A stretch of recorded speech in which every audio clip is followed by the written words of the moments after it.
of the Black Child.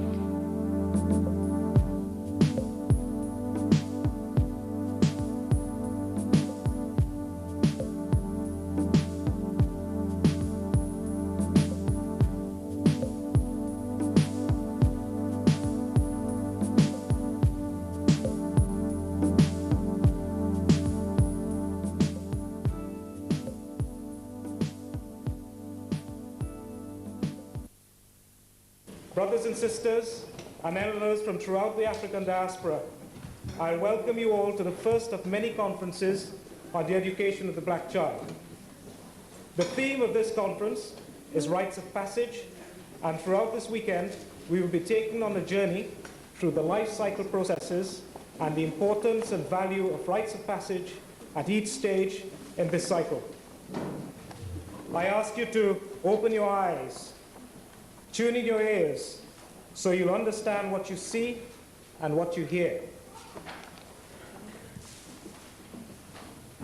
Our first speaker is one of the most radical contemporary thinkers in African philosophy. Known affectionately as Dr. J, he is currently chair of the African Studies Department of City College, New York. He lectures extensively on the understanding of self, society, and the world through examination of world history from an Afrocentric perspective. His list of achievements includes several notable publications and reports. He is vice president of the Association for the Study of Classical African Civilizations. He is a member of the editorial board of the Journal of Black Studies. He is a consultant to the World Council of Churches, and he is involved in many community development programs in New York. Brothers and sisters, Dr. Leonard Jeffries.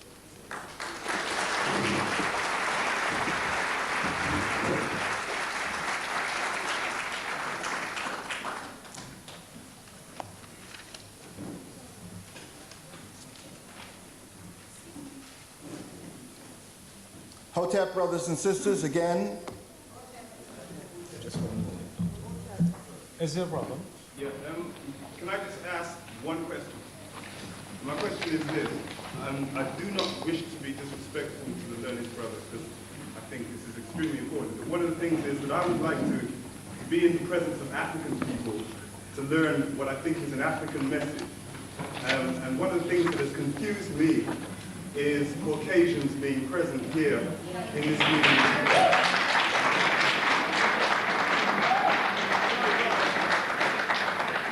I do not wish to be disrespectful to anybody. All I'm saying is that it has disturbed me greatly that we have to receive learning in the presence of Caucasians. We have enough problems with Caucasians telling us about our own history and getting it wrong, for them to be here to learn things from the learned brothers.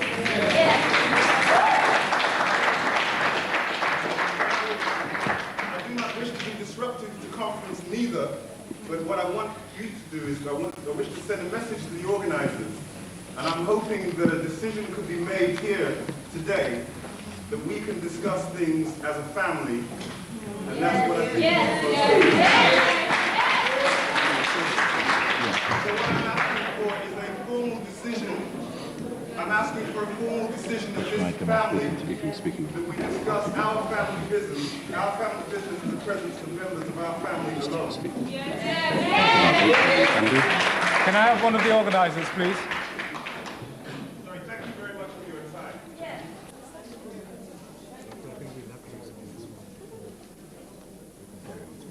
Can I have one of the organizers, please?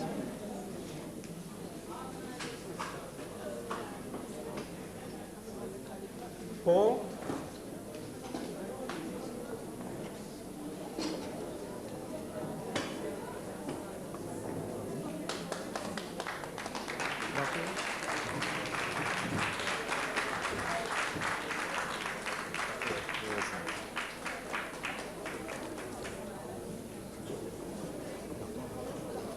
Can we have Paul, please? Or Lance?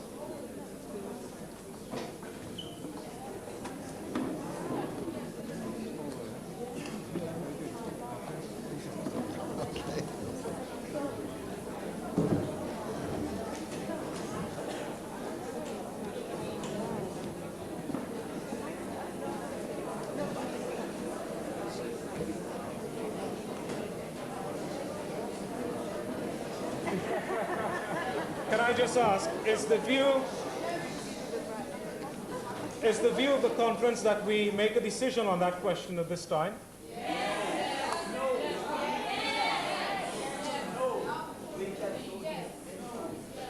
Can I have a show of hands as to who wishes to make a decision on that? Okay, Wes. I can't see how you can have a public conference, right?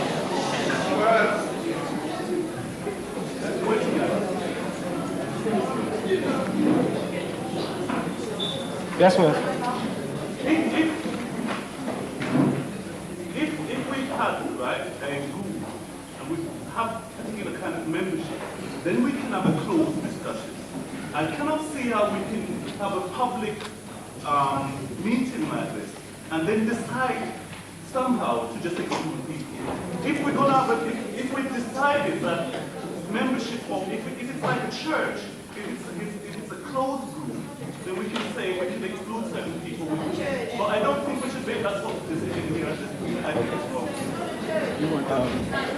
Paul, a question has been raised as to the presence of white people in the audience.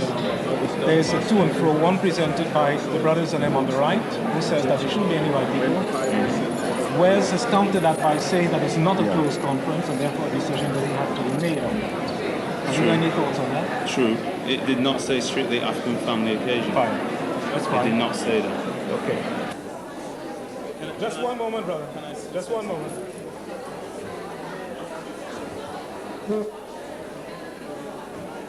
Brothers and sisters, excuse me. My name is Paul Obonna. I'm one of the organizers of this conference. I just want to make one poignant statement. There's no literature that's been put out here which said strictly an African family occasion. It was not put on. We say it should be, it should this, it should that. We did not put that on. Will you just bear with me as I just explain some simple things to you?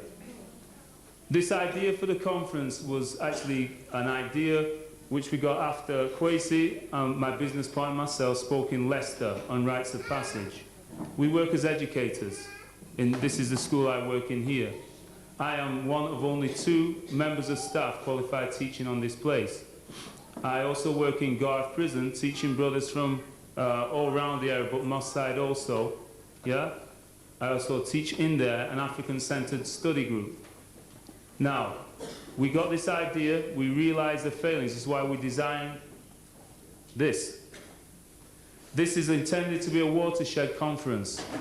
It's intended to be a conference to introduce this concept big time across the board. It's a conference intended to create space for African people. Do you understand that? Now, what I'm trying to say here is that a strictly African family occasion, I'm totally down with that when we need to have that. This is a situation. The next one, 6 months' time, those people who wish to organize the conference, if you wish to make it a strictly African family occasion, I say I'm down with that. On this situation, it isn't that. This time, it isn't that. Those of you who know my heart, those of you who know me and work with me, I will talk to anybody. But when the time comes, my focus is with my people of African descent. Yes? Okay, my brother. Sorry. There is a number of things that I have to say about what you have said. This is the first. It's a watershed conference. Clearly, therefore, then, in my view, it must be a strictly African event. Do your children go to schools? Okay, sorry. Right. The situation is this, okay? We have a problem as it is. Why should we therefore have to deal with our business in front of you? Okay, this is the confusion that has been given to us, right? It is, do you think they let us into their meetings when they're discussing education? The Secretary of State for Education doesn't let us into their meetings when they're discussing what the program they have for us. They don't come in, we're not allowed, we're not invited into those meetings to go and hear what they have to say about the program they have set out for us, which includes genocide, which includes miseducation, which includes all of those things. We have to educate ourselves first to know where it is that we are coming from so that we can understand the issues, right? This is important. It is absolutely crucial. My brother, I have no animosity at all towards you. You are my brother. what I'm saying to you is this: be very careful that we're not fooled into educating white people about what is essentially business of African people. You hear me now? Because this is a point that this is the point that creates confusion. And we get white people standing before classes of black children teaching black education to them, and that's a bad role model. Black people teach black education to black children. That's what we want. If we're going to study the cycle of life, the life cycle, and the rites of passage, which I understand what you're trying to do here, and I think it's absolutely amazing. I think it's great. But what I'm saying to you is this is something that I want to be given as a gift to African people first, not in presence of occasion.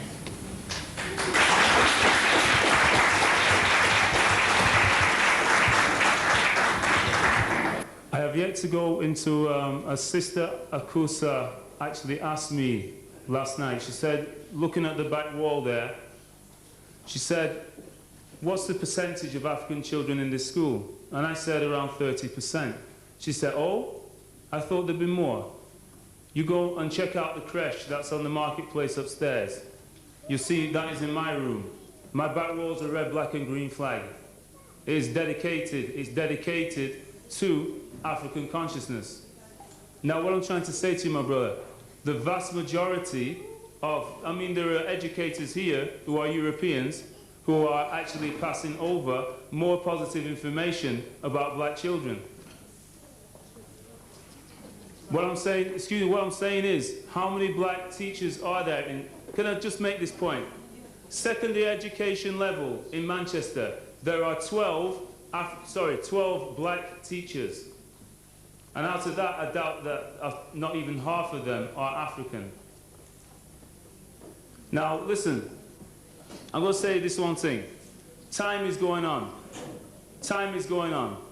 Me personally, when there's someone like Dr. Jeffries here from the United States of America brought over, I would personally like to hear that. If we're going to get into something now, yeah, the videos that are available of Dr. Jeffries speaking are available to anybody who wants to listen to them. You can't stop that information going. What I'm saying is, the poster you see here, yeah, did not have strictly African family occasion on it. Believe me, I would have put it on. But it's an open conference. It is an open conference. That was actually declared open conference because it wasn't stated that it is not. One last point. No, come on, Paul. It's okay. We've got to go on. We've got to go on. We've got to go on. Brothers and sisters, I think we need to carry on with the conference now. May I introduce, once again, Dr. Jeffries.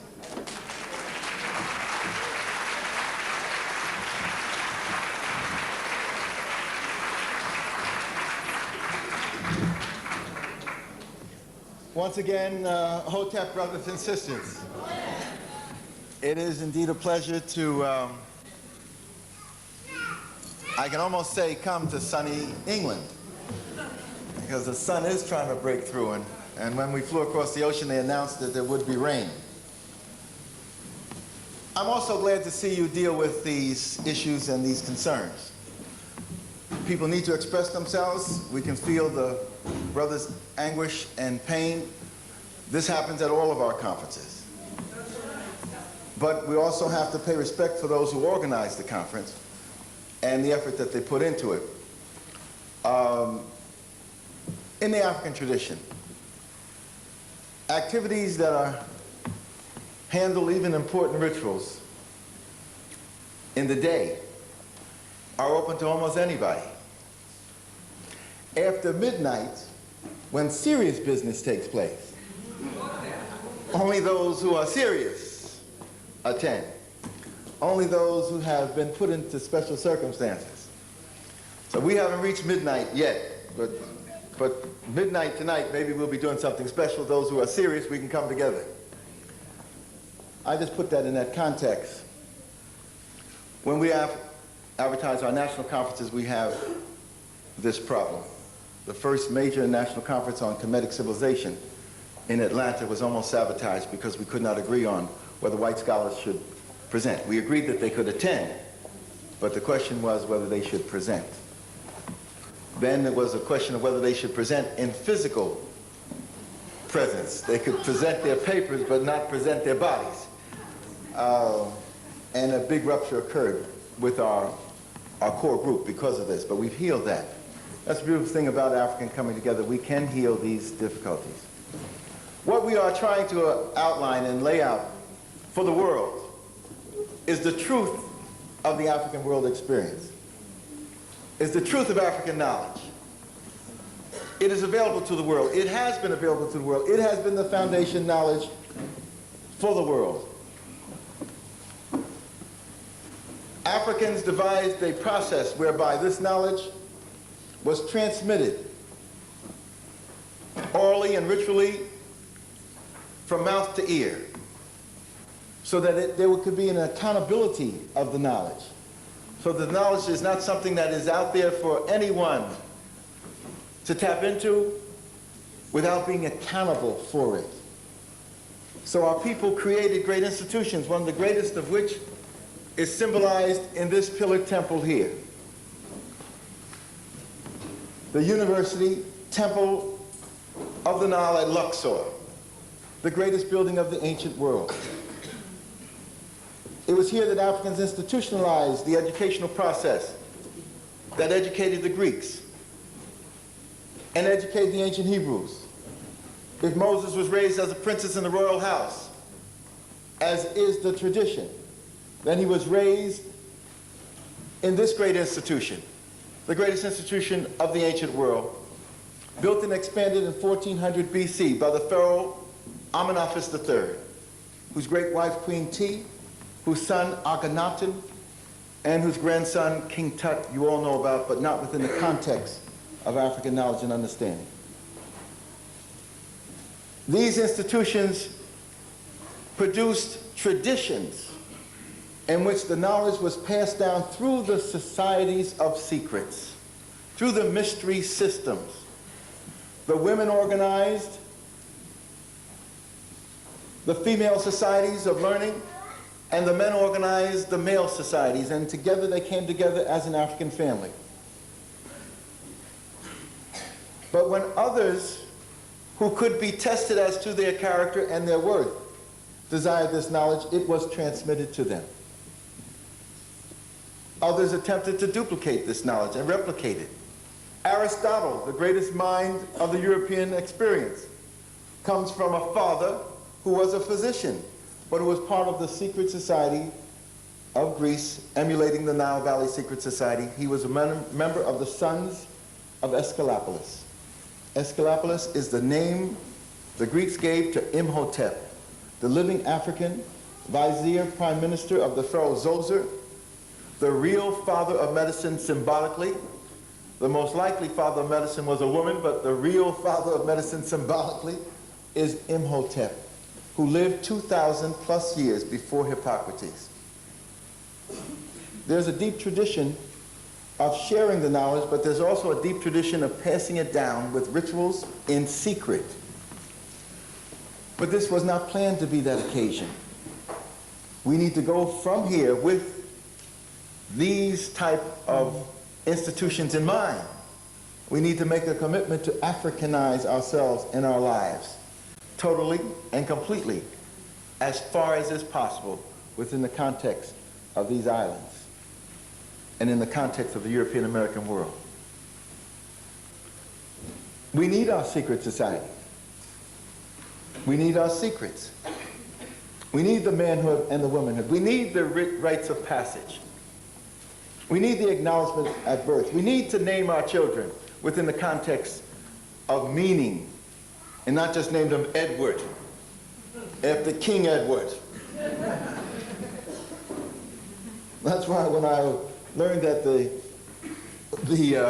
name that they gave me from the Ashanti, Kwakujua, was the name of one of the Ashanti kings who took off the head of the British governor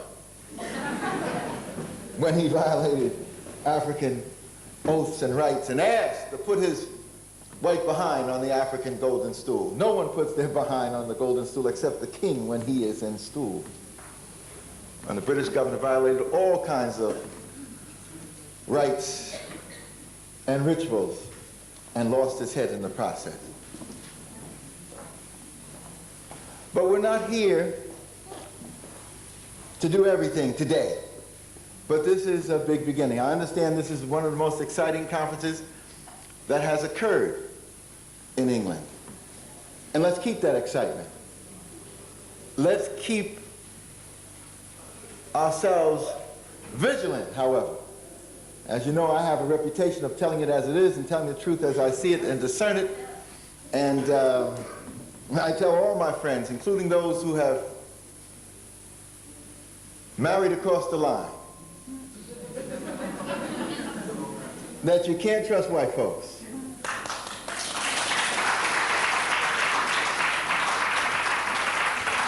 Even good white folks. And this is not an individual situation. This is a cultural situation. You're dealing with a culture of global white supremacy that dictates and forces even good white folks to do things they would not do. We had that case out in Los Angeles where you had the Rodney King case. Man almost beat to death using cattle prods and everything else on him. And good white folks, 12 of them on that jury. 11 of them, one Latino woman who insisted that the man was being beat. And those good white folks said, well, it wasn't quite that way. He was trying to get up to beat up the 20 cops, and so they had to protect themselves. Good white folks. That was a random selection of good white folks. It was not the Ku Klux Klan. As quiet as it's kept, the police. Who beat them? Well, good white police. Los Angeles police probably has the largest selection of Ku Klux Klan members, but this was not the Ku Klux Klan in the Los Angeles. This was ordinary white police who do what good white police do, beat up on black and Latino peoples and poor white folks when they get a chance to. And if they had murdered him, they would have come to some agreement that he really was trying to murder them, and that's why they had to put him away forever. Good white folks. So I tell my friends that have crossed over, even when you go to sleep,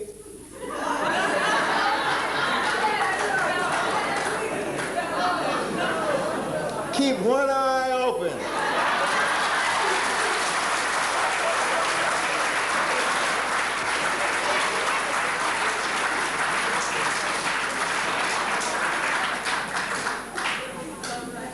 The important thing I'd like you to have an understanding of is that we're not talking about individual relationships. We're not talking about, that produces what I call a paralysis of analysis.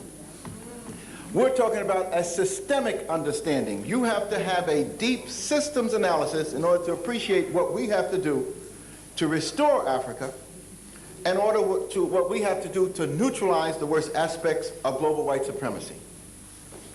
So you have to have a systems analysis. You can't be bamboozled by a personal relationship. But my sweetie just loves me to death. Well, that's nice. But don't bring that to the discussion because it causes a paralysis of analysis. You yourself need to understand that there may be a sweetie that you appreciate, but there is a culture that forces people into the genocidal processes that we have to analyze. When we're talking about the condition of African peoples, we're talking about analyzing it from the point of view of genocide, the destruction of whole peoples, physical genocide, cultural genocide, psychological genocide, spiritual genocide. This is what we have to understand. And then if you want to understand the deepness of these aspects of our experience, you want to look at the root of them, then you have to have a mind that allows you to see the whole picture. So we tell our people to master the knowledge from every source, but you have to have a context and a framework in which to process the information. So that's where an African understanding becomes key and crucial. We have a formula that we use which we call pyramid analysis. Pyramid analysis becomes key to understanding this enormous sweep of human history that you have to master, and these enormous bodies of information that you have to become familiar with and you have to tap into. And tapping into them does not become an individual enterprise. It becomes a collective enterprise. You need the study groups, research teams to tap into this information. And as the study groups and research teams work and coordinate with each other, then you can come together in large assemblies like this and have people lay out what has been discussed and what has been analyzed and what has been brought forth. The pyramid is something we have to seriously deal with. We need to restore the pyramid to African peoples. Much of the myths and misconceptions of global white supremacy has stripped Africa of its significance and stripped the pyramids from Africa. One of my prime responsibilities is to restore them. And in fact, when I had an encounter with one of the greatest of Americans on the Jewish side, the former mayor of New York, Ed Koch, I told him I would not come down to see him until he was prepared to give back my pyramids. And he was kind of shocked at first. But when he realized I was serious, he called me up two days later and said, Dr. Jeffries, you can have your pyramids back. Let's talk. He wanted me to come down to his office so he could ridicule me. He wanted to be able to see what it was we based this truth and this strength upon. When we rolled all of these books down, he was wiped out. It was impossible for him to even respond. Don't take my word for it. We even have a tape for some of you as part of our fundraising efforts, because I have a big legal case against America for violating my academic freedom and freedom of speech. And part of that fundraising effort is a tape called Dr. Jeffries and the African Education of Ed Koch, May the 16th, 1990. Sometimes, brother, you got to take it to them and wipe them out. In order for these white folks that we have here to function properly, we have to devastate them and then hope that they can reconstruct themselves into humans that can function for the global human family.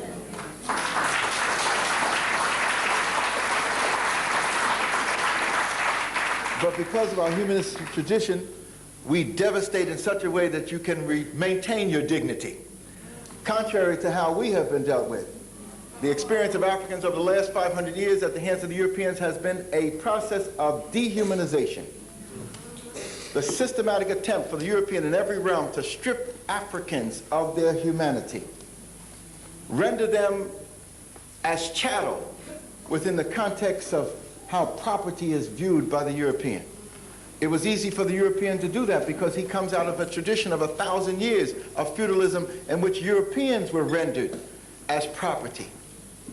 But we have to understand how serious has been the conditions we've raised ourselves out of, and what are the post-slavery effects of these traditions that we've had to fight against. That's the mind effect, the spirit effect that has been bedeviling our people. The process that the Europeans put in place was not trade. The process that the Europeans put in place was not business. The process that the Europeans put in place was a dehumanization, stripping Africans of their humanness. And it's ironic because Africans are the mother and father of humanity. Africans are the mothers and fathers of humanity. That's the scientific, historical truth. And these are the enormous bodies of information that you have to devise the means to tapping into. That's why we're under attack. The more the attack comes, the more you know you're doing something right. If you're not being attacked, you're not doing what you should be doing.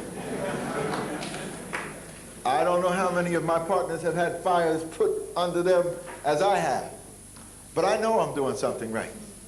I mean, everybody's complaining, including the presidents of the United States. You know you're doing something right when the Pope in Rome, after hearing about me, goes to Africa in February of last year, and then comes back, while there, apologize to Africans for the Catholic Church initiating and maintaining and sustaining slavery. Yes, the Pope in Rome apologized. Now, if we raise these questions, are we anti-Catholic? No, we're dealing with the truth. But we've moved beyond apologies and niceties with white folks, particularly institutionalized, important white folks. What we have to do is get a message to the Pope that the apology we accept. Now let's talk about reparations. Reparations. Let's get serious. Reparations. There's no need to discuss anything with white folks unless we're prepared to raise up the question of reparations. What is owed African peoples for the devastation that they've experienced can never be repaid. We can hardly handle the interest that they owe us on the debt that they owe us. So we need to come from a position of power and strength, not with our head bowed, asking for a few crumbs off the council's table. We need to take the whole council. I understand that it was not just Liverpool in which every brick of old Liverpool was cemented by the blood of Africans. Manchester had a lot of blood cemented here too. Bristol, London, Cardiff. The strength of England's industrial revolution was on the back, the blood and brawn of Africans. And that reparations bill has not been put on the table. In fact, if I get a chance to see Princess Di, I'll be liable to talk to her about that. She's having trouble with the royal family. She might need a little weaponry. Poor commoner got caught up in the mystique and mystery and megalomania of the royal family. Well, I'm not supposed to be talking about those things. I'm here in the home of Her Majesty. But at any rate, we have to begin to process this enormity of information in order to be able to lay the foundations for serious African education. In order to do that, you need the techniques and the processes that we are working with, and one that we're using is the pyramid analysis. The pyramid allows us to deal with an important part of African understanding and knowledge. Studying the laws of nature, Africans early on learned that there's a duality, polarity to the universe. In the symbol that the conference has, you have the double pyramid, the interlocking pyramid, the upright pyramid, and the downturned pyramid. We use those concepts to try to explain for African peoples their historical movement on planet Earth, which for me is symbolized by the upright pyramid. The African value system and cultural system is designed to move the Africans to the top of the pyramid to an understanding of godliness.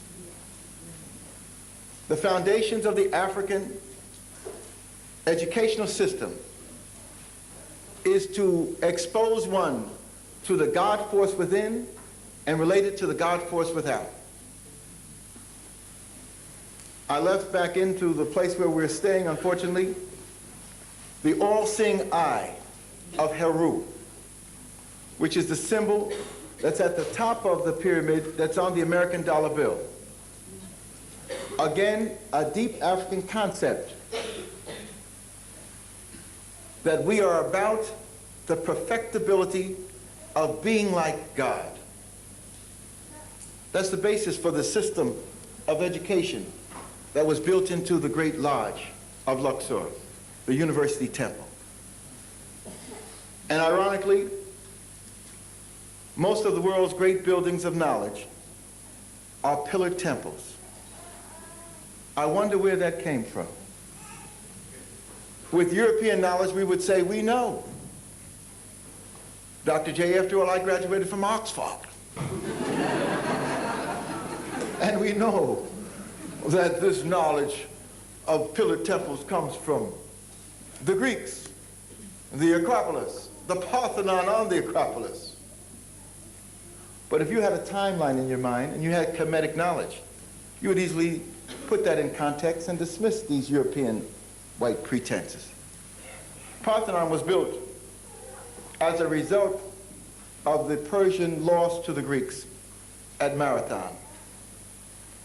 About 494. Parthenon was built about 450 BC as a war memorial. It is no way to compare the pillared temple of the Parthenon with this pillared temple to God. This was built as a spiritual memorial to the God force within, relating to the God force in the universe. This is a moral and ethical structure in which the very pillars are not fine Gothic and Ionic columns, but each pillar represents a moral and ethical precept in the Nile Valley. In the Great Court, there are 44 magnificent pillars. Each represents a moral and ethical concept, a deep process of learning. 42 African commandments of Ma'at, the system of moral and ethical development of the Africans. Ma'at, M-A-A-T. The other two pillars represent the capitals of North and South, or Upper and Lower Egypt. Even the architecture speaks to the learning and to the understanding and to the values. These are the traditions that you come from. This building was built on the bank of the Nile in which the sun rises, representing the living world. On the other side of the bank is the necropolis of those who passed on to be prepared for the next world. Even the planning of the cities and the layout of the cities was a moral and ethical process. This is the understanding that we have. Manchester was built in response to economic industrialization. Our cities were built in response to God. There's a big difference. Our temples were built on moral and ethical principles, not on war victories and death and destruction.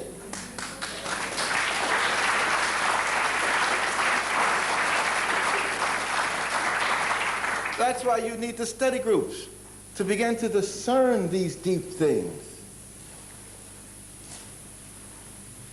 In America, we have a pillar temple standing in Washington, D.C., representing Abraham Lincoln, the emancipator. Lincoln did not emancipate a damn soul. Why do we have this history that's not history? So we began to understand it, and we refer to it as his story, not history. His story, the story of rich white men with property and power. But the Lincoln Memorial is a copy of what? The great temple of Luxor that inspired the Greeks to build the Parthenon, that inspired Solomon's temple, that is the granddaddy of the British Museum and the British Library, a pillar temple right in London. And ironically, near the Lincoln Memorial, you have what?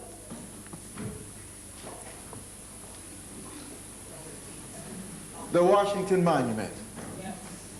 Again, if you only have white education, and you only have white values, and you only have global white supremacy speaking to your heart, you cannot decode this symbol. Our educational traditions in England, France, and Germany, and America, and around the world, even in Africa itself, because it's dominated by a European educational process, teach us when you see something like this, you see George Washington. This is not the Washington Monument. This is the obelisk found before every great institution, including two found before the Great Lodge of Luxor. These symbols were taken out of Africa and put in Europe. Isn't it ironic that the Europeans would claim Africans to be pagans and barbarians, yet they would drag these enormous stone-hewn monuments across the Mediterranean, up the Italian peninsula, and put it in Vatican Square. A pagan symbol in the center of Vatican Square. But of course, the popes put a cross on the top of it, so that changed it. No, it doesn't change it. This is an eternal symbol of your beingness, your ontological principles of who and what you are. This is an eternal symbol of the male and the female principle in harmony and connectedness, in complementarity. This is an eternal symbol of the regenerative principle of the female to produce life, sustain life, and resurrect life. This is a deep principle of yours. Now, in a limited European view, they might say, well, it's a phallic symbol. And since we do have a problem with things phallic, you get a paralysis of analysis by focusing on the phallic aspect. Yes, it is a phallic symbol in a sense that the stone monument represents the male penis erect. But there's a deeper principle behind it, deeper principles behind it, a whole learning process behind it that has to do with an understanding of the basic value of the African culture and civilization. That is the complementarity of the male and the female principle, that God-given process that was brought forth by Africans in understanding this duality, and the centrality of the female principle because the female brings forth life. So when you can understand the duality of the male and the female principle and the centrality of the female principle in bringing forth life, then you have a key to opening up an understanding of the African value system. And you need to contrast that with the European value system, which has a male domination. And not all males need to feel that they are dominant. Rich white males with property, poor white males is in the same bag as other people. And not white females, who are the majority of white folks, because they are out of the sweep of human understanding in the white context, and that's been institutionalized in our Judeo-Christian heritage of the Garden of Eden and the original sin with Adam and Eve. That's not the tradition story that was passed down from Kemet. That tradition story is that God created on his potter's wheel man and woman. Not creation of man, and while he was in the garden playing with himself and getting tired of playing with himself, he plucked up a rib. That's not the story. That's the mythology or the diversion or perversion off of the real story. That's why I said you have to start digging at our truth and beginning to understand them. Ironically, the French, when they built their greatest avenue, the Champs-Élysées, and at the foot of the Champs-Élysées is the Place de Concorde. And the French dragged out of the Nile one of these symbols and flopped it up in the middle of their greatest triumphant avenue. One level is the Arc de Triomphe, at the other level is the African symbol of regeneration. But they're not teaching that at the University of Paris or the Sorbonne. The European has institutionalized white supremacy, and it prevents him from dealing with the truth. The European is so in a rut and in a box around white supremacy that he can't break out of it. That's one of the reasons why, if these teachers are going to teach our youngsters, they've got to be attempting to break out of the box. Otherwise, they're useless. One of our greatest minds, one of the greatest minds to walk the planet, Dr. Cheikh Anta Diop, in his great book, Civilization and Barbarism, was one of the many works that he produced, but this is the culmination of his work, and I take credit with having had it published in English. Cheikh Anta Diop had to write 3 doctoral dissertations before he could get a doctorate from the French university. The last defense, he had to bring in scholars, white and black, to defend his point of view that the Nile Valley cultures were African. But the French scholars were suffering from a paralysis of analysis. This is ironic because Napoleon had sent an expedition to Egypt in 1799. And when he sent his fleet to Egypt, he didn't send the great armies that he sent to Russia. These soldiers that he sent to Africa were led by the best French minds. 150 scholars, professors, architects, etc. went with the army because he knew he was going to the land of the knowledge and culture of human development. And one of the great French scholars, Count Valmy, wrote a book called The Ruins of Empire, in which he gave testimony to Africans' achievements in the Nile Valley.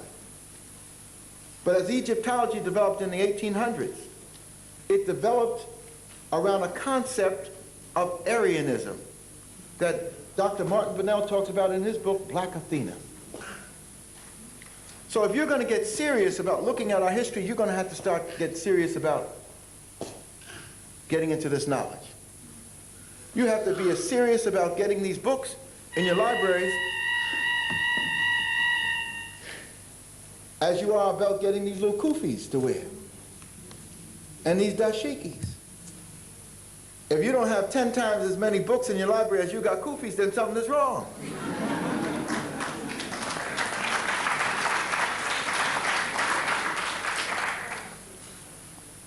So what we are talking about is mastering this enormous body of information about African peoples. The pyramid helps us do that because you're talking about a concept which will allow you to deal with duality polarity. At one polarity is the thesis, the foundation, the essence, the beginning, the moving principle, the primary moving principle.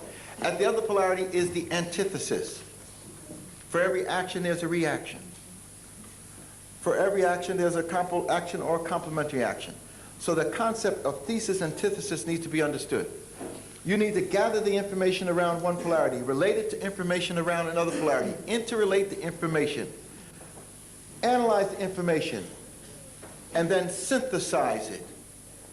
Thesis, antithesis, synthesis becomes the basis for us to process these enormous bodies of information that we now have to be about. We have to refashion ourselves in tapping into this knowledge. It wasn't given to you in your public school education, university education. You now have to pursue it. If we're going to be serious about the education of the African child, then we have to re-educate ourselves. It is easy if you tap into this information. Just tap into the truth. You don't have to falsify anything, but you have to be rigid in terms of your pursuing it. Thesis, antithesis, synthesis gives you an understanding of how the flow of information around the polarities can be dealt with. In life, there is a basic polarity. The female principle and the male principle. The interrelationship between the female principle and the male principle produces the child. So understanding the flow of life and its continuity is a basic understanding of polarities, dualities. In life, there is life which begets death. In a limited linear view, that's it. But in the spiritual African view, the spiritual Southern Asian view, the spiritual Native American view, there is life which begets death, which begets life after death. These traditions and institutions symbolized here before you are traditions of life after death. That you are part of a God force and a spirit that you have to tap into and that you return to. But within the context of Africanness, you have to live a moral and ethical life in order to inherit eternal life. So the whole question of the final judgment that is in Judeo-Christianity, Islam, comes out of the African tradition.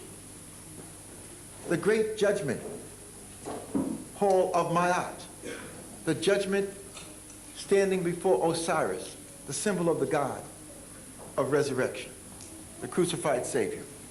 So these deep principles you have to begin to master. Looking at the human body as you teach biology, you have to teach duality polarity.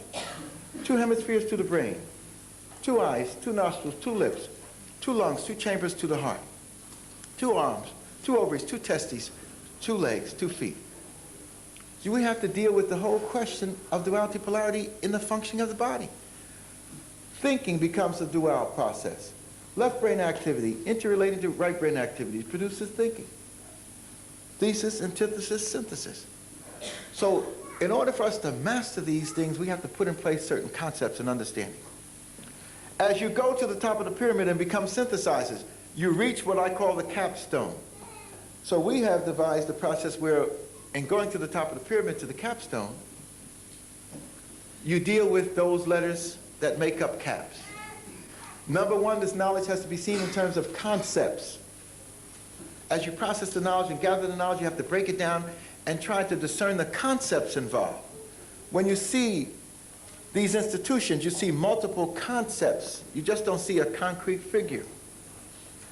When you look at a TV program or listen to a radio program, you need to understand what are the concepts coming at you. When you read a book, You have to deal with the book in terms of concepts. You just can't read the Diop book and deal with the material and the data. You have to deal with the concepts. This is too scientific. This is too difficult. This is too detailed. And in fact, you need a facilitator. The Jackson book, The Introduction to African Civilization by John Jackson, the master teacher teaching the student, is a facilitator for the Diop book because it deals with some of the many concepts that the Diop book outlines, because this is the scientist, the linguist, the Egyptologist, the physicist, the historian, taking on all of European scholarly tradition, challenging it all, challenging their scientists and winning the battle. So you cannot even begin to fathom this without understanding the key concepts and ideas and approaching it that way. When you deal with these concepts, it leads you to understanding A for caps, C for caps, A for analysis. When you look at something, you have to see various views. Your first impression of this might be, oh, the Washington Monument. Then you take a deeper look and you see the hieroglyphs, and then you say, wait a minute, that's not the Washington Monument that I know. Then if you have a deeper understanding, you'll say that this reflects two sweeps of knowledge, two analytical perspectives. One, the European perspective, symbolized by the Washington Monument. Another, the African perspective, symbolized by this particular institution symbol, the obelisk. So that when we're talking about analyses, you're talking about different views and perspectives on the knowledge. Two main sweeps of understanding of these views we want you to have. The main sweep of the human family coming from African, Asian, Southern Asian, and Native American peoples. I refer to this 9/10 of the human family as the Sun peoples. People of color, people who have melanin. It is the main sweep of humankind that you have to tap into as your primary base for learning. And for us, it's relearning. As you tap into this perspective and understand it, and the various perspectives that make up this perspective of Sun peoples, then you come into context of the view of peoples of European background, which we refer affectionately to as ice peoples. Now, people have misunderstood us and have claimed that we are victimizing white folks by calling them ice peoples. But in historical fact, the European emerges out of the ice. And so we are just putting it in its historical context. We are contextualizing the knowledge of the Europeans. As quiet as it's kept, for years, for centuries, the Europeans used his ice context to beat us back, to say that the European was superior, more robust, more individualistic, more sharp in his understanding because he comes out of the ice, whereas people from the sun are more laid back because of their palm tree environment, and that has retarded their development. This is what the scientists and professors would say. We just taken that, turned it around, and given it a more historical truth, that the genesis of the European is out of the ice. You cannot even begin to understand where Europeans come from unless you deal with the ice factor. So you're talking about a sweep of human history coming out of the sun and a sweep of human history coming out of the ice. You interrelate those two, and then you synthesize it. So we're letting our people understand that when you tap into African knowledge, it does not push you to a corner of the globe and isolate you. It moves you into the sweep and center of human history and universalizes you. That's an interesting process, because many people say, well, you learn all this African stuff, it won't prepare you for the modern world. You learn this African stuff and it'll allow you to create a modern world.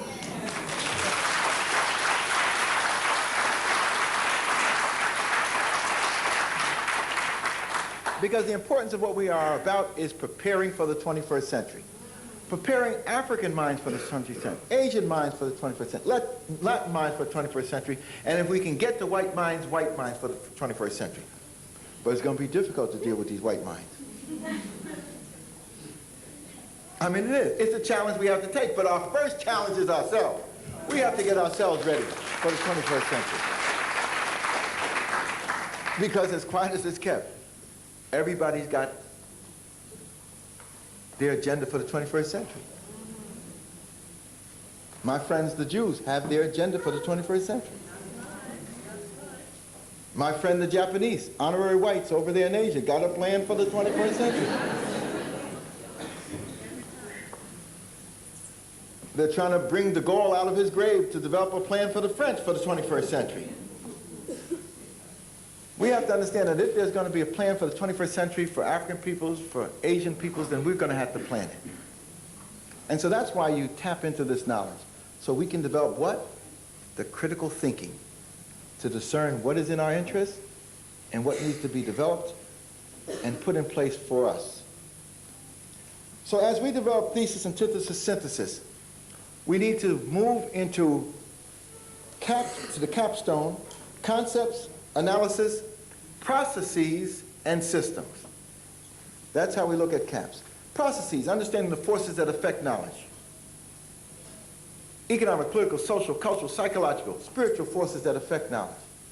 You have to master the understanding of these as you begin to put the processes in place that have an effect on you. Don't think you can just talk about education in a classroom and textbooks and think that you don't have to impact on the political, economic, social, cultural, psychological, and spiritual systems. We have to put a whole environment and way of life in place to have effective education. And the fourth factor is systems. Concepts, C, analysis, A, processes, P, and systems, S. Everything is systems related. As you teach this youngster, and you're the primary teacher, it all begins in your mind. And if you don't lay the foundation in the home, this youngster will walk crippled into the school system. It is the home that is the decisive factor as to what is going to happen to your child for the rest of life. Dr. Frances Cress Welsing has a concept. She's one of our great minds. We need to bring her to England. Dr. Frances Cress Welsing, our psychologist teacher, has a concept of lap time. In the first 5 years, from 0 to 5, there has to be that lap in the life of that child. That lap provides the child's focus and center.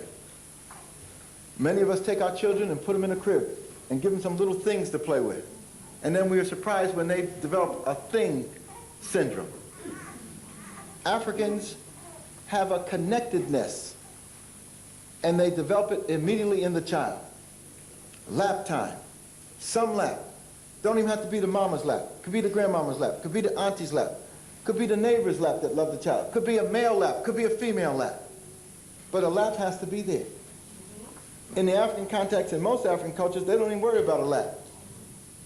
Because, you know, Africans are built in a peculiar way. God has blessed us. That, you know, you don't have to be sitting down to have a lap. In the African context, you got a lap back here if you were properly endowed. And so that child is riding on your lap all day long. And it's connected. And the beauty is that while you're pounding fufu, that child is moving with the rhythms of life. While you're walking and talking, that child is moving. While you're going to get water, that child is moving with the rhythms of life. That's the African initiation into life. But being a dualist myself, a polarist, or whatever you want to call it, lap time gives you that security, that love, that respect, that connectedness. But you really can't be what you want to be without the other principle. And I call it slap time. So you need lap and slap together. That lap develops that loving, that caring, that sharing. That slap develops that accountability, that responsibility, so that you don't become frivolous and do the wrong thing. The lap and slap needs to be in. In my growing up, the lap was always there. If it wasn't my mother's, it was her sister who helped raise us. If it wasn't hers, it was Papa's, her father, etc. And then there was always the slap. And when you were an African male, you didn't have to slap nobody. People just knew that you were capable. You had the potential for slapping. And you did the right thing. My father was 6'4", some big black man with hands that looked like they was super big. So I didn't want them coming near me. So I didn't do nothing at all. And then my mother's sister's husband, Wilson, he didn't have to hit you. When you went in and out of his house, his calling card was right on the door. You had a switch hanging right on the door. So you knew that there was an accountability. These are the traditions that we have. And as we grew up and raised our children, I grew up in a community, a block in Newark, New Jersey. Of the 20 kids I grew up with, 18 of us made it big.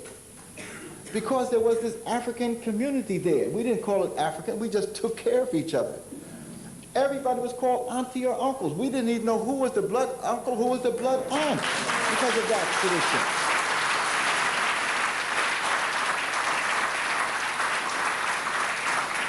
And you talk about accountability. If somebody saw you doing something wrong and they could get a hold of you, they would do unto you without worrying about child abuse. Then you would be dragged off to your home. Your mother might be there or your aunt. And you would get another double dose, duality, polarity. But it wouldn't stop there. You get the thesis, antithesis, and then when your father came home at night, it would be the synthesis. This is the accountability that in the African cultural context, you didn't even have to do that because the traditions and the rituals were such that people had this accountability in their mind. And the greatest rendering of a devastation in the African context is to render you out of your village. And without your village, you are rooted. You have nothing to fall back on.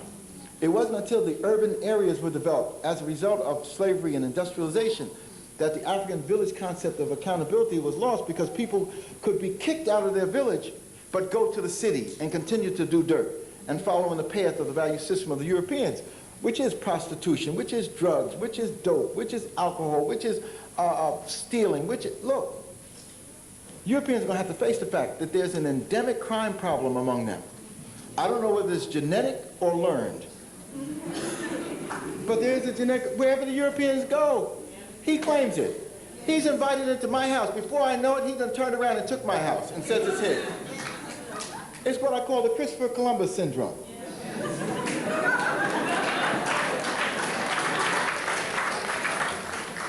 One of our scholars, Dr. John Henry Clark, has written a new book called Christopher Columbus and the African Holocaust, Slavery and the Rise of European Capitalism.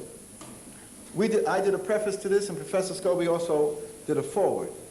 We are also working on a much larger work dealing with slavery and the African Holocaust. But this particular volume is significant because we need to equate Columbus and the African Holocaust, just as Eric Williams equated capitalism and slavery, because the tradition had been to say that Africans were enslaved because that's what God had made them. And the Europeans were thoroughly justified. And then people fell back on the Bible curse of Ham. There's no curse of Ham. That's why we have to even take the Bible back and redo the Bible. Blacken it up. Put the truth. There were no white people in the Bible.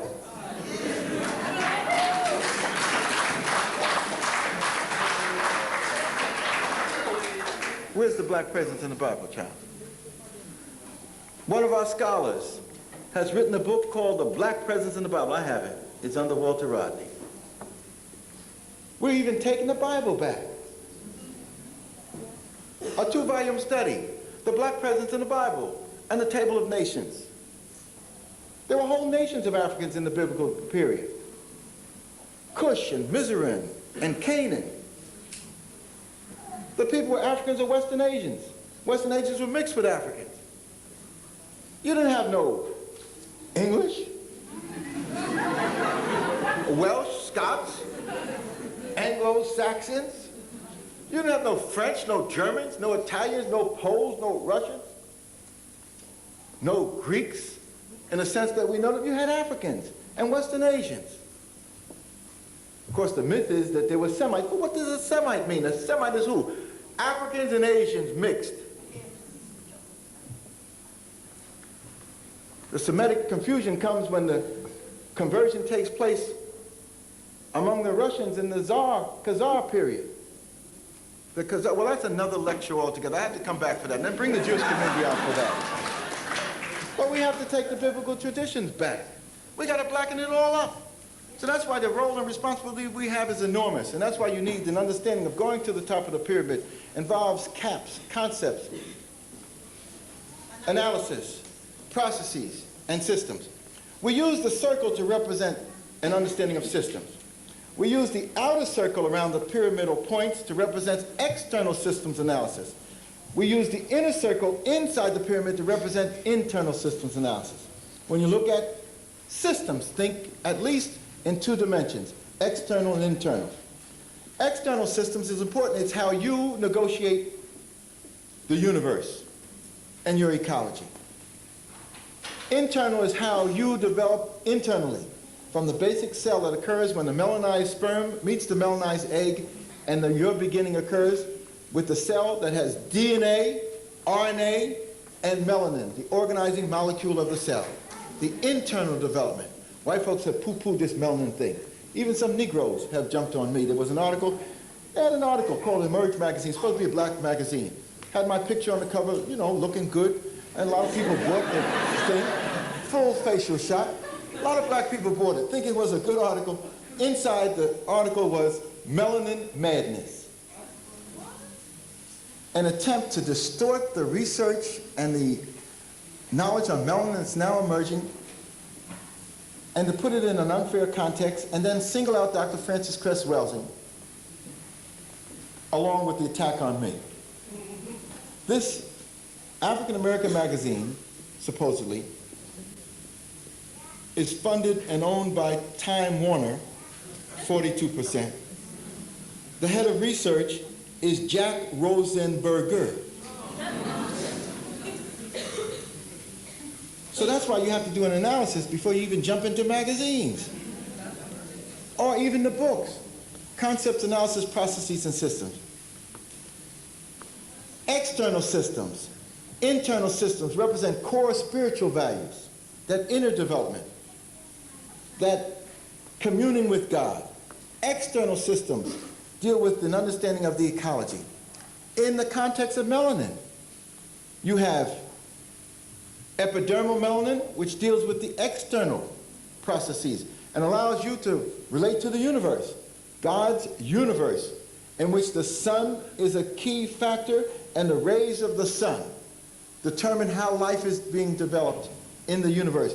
And you develop pigment, melanin, to resist the ultraviolet rays of the sun. Certain rays are allowed in the body for that synergy to take place, and others are kept out of the body. It is this melanin factor that lets us know that Africans were the firstest with the mostest on the planet. It's that melanin factor that's the key to we being the mothers and fathers of culture and civilization and humanity. Now, it's hard for the European to accept this. Don't take my word for it. Here in England, the Europeans were so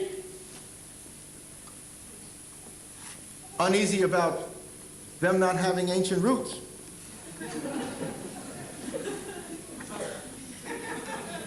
No, this is not, I'm not here for amusement now, I'm trying to be serious. I may lighten up the lecture with a few anecdotes. But when I was going to school, we learned about Java man, Peking man, Neanderthal man. But the greatest of ancient man was this man from England, Piltdown man. And Piltdown man was large-brained human, standing at the head of the human family. And he was discovered around the time of World War I. But unfortunately, science and history is on our side.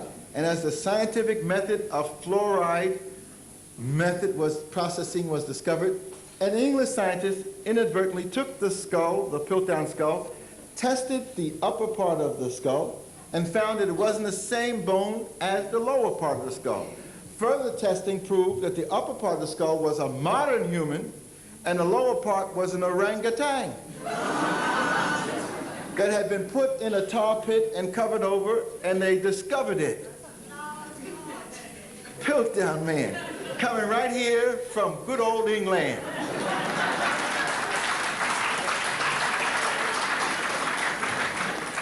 So as a result of this, the white scholar, who happened to be Jewish, Dr. Martin Bonnell, entitled his book, Black Athena, The Afro-Asiatic Roots of Classical Greece. It was subtitled The Fabrication of Ancient Greece, 1785 to 1985. The fabrication, because he points out that German scholars produced the Aryan model of Greece in the 1780s and then passed it on to the English. So the falsification of history has been part of white supremacy. And that's why our task becomes so difficult, because people don't want to give it up. You have Negro scholars who don't want to give it up. I mean, they say, Dr. Jeffries, I done invested all of this time mastering white folks, got a PhD from Harvard and Oxford, and you want me to give it up for some Africa? And the people ain't gonna do it. So that's why we need to work hard at this endeavor. We need to start off with these youngsters so then we don't have this problem. Because once we get invested with white folks, we think we're white. And in fact, white education is designed to create that. You know, you go to these schools to learn to walk white, to talk white, and get you a white one if you can. Not that white one that you're thinking about now. I'm thinking about the white degree now. I don't know what you got in your mind.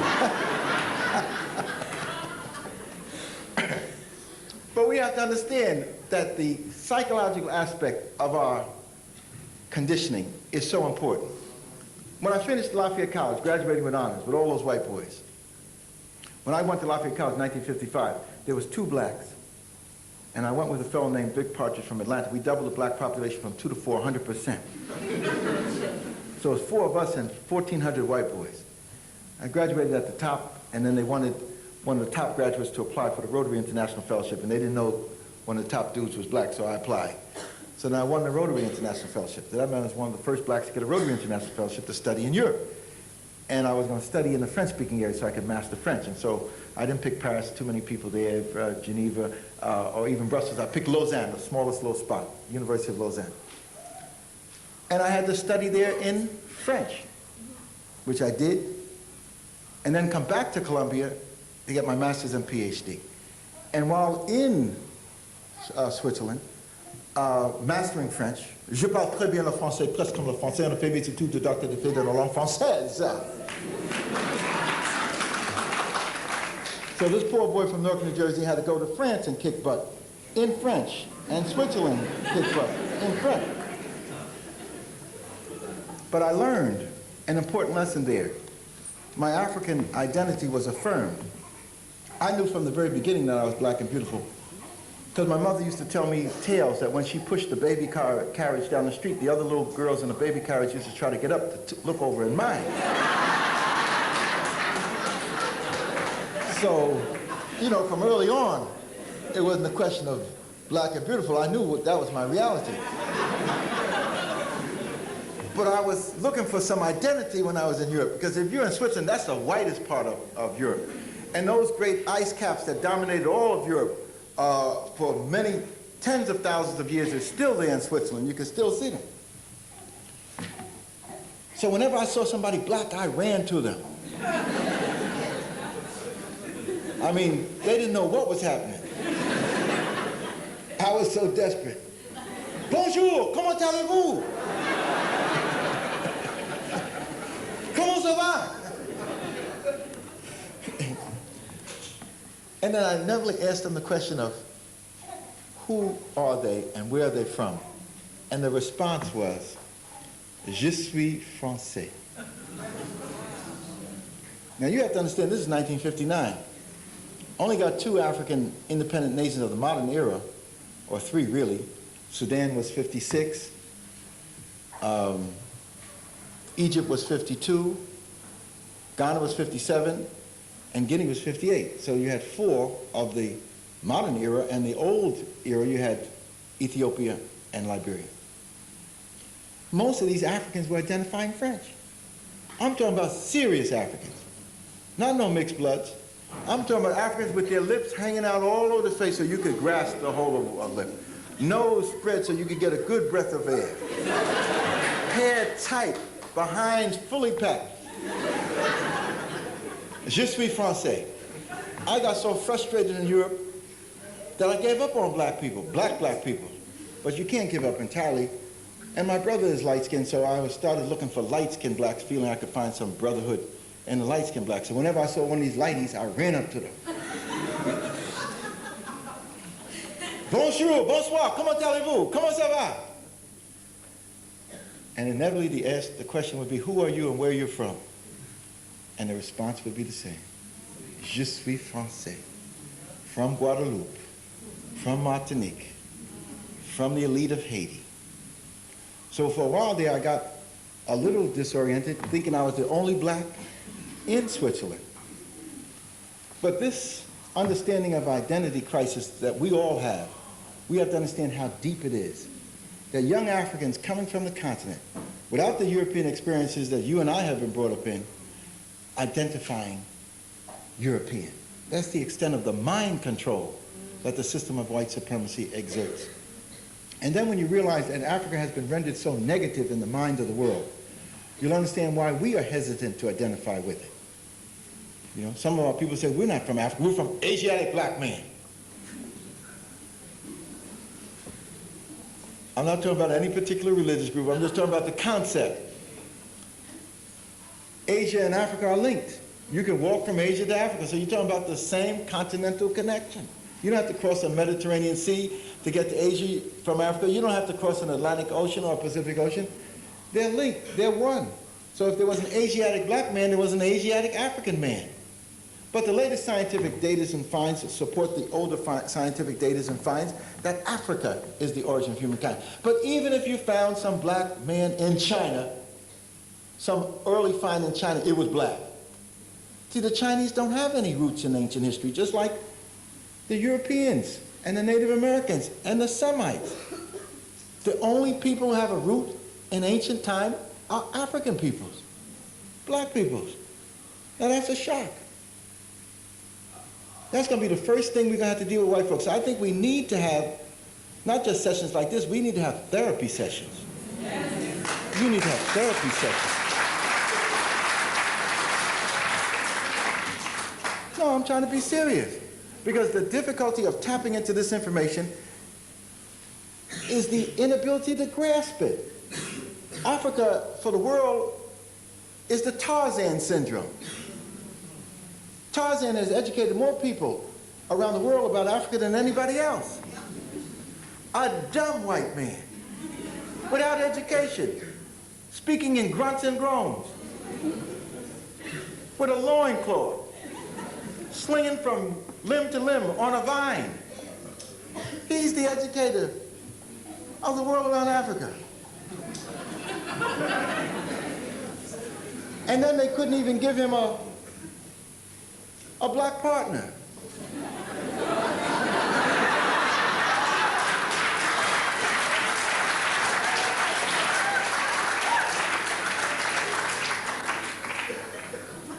He had Jane, there she is, blonde and blue eyes. They couldn't even have any real male bonding. At least the Lone Ranger had Tonto.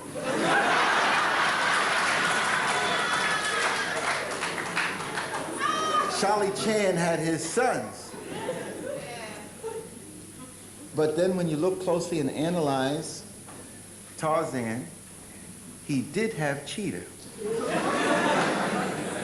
And Cheetah was us.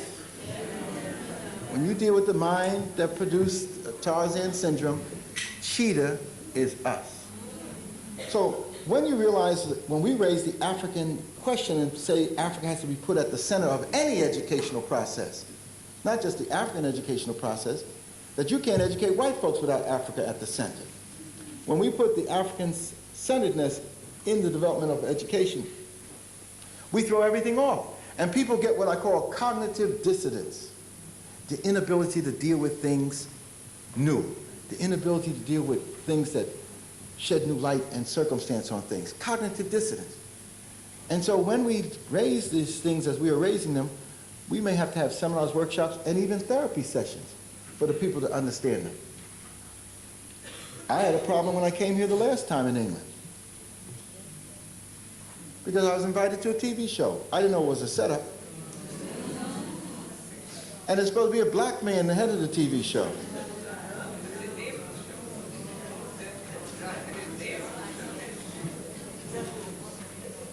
And it really turned out to be the devil's advocate. It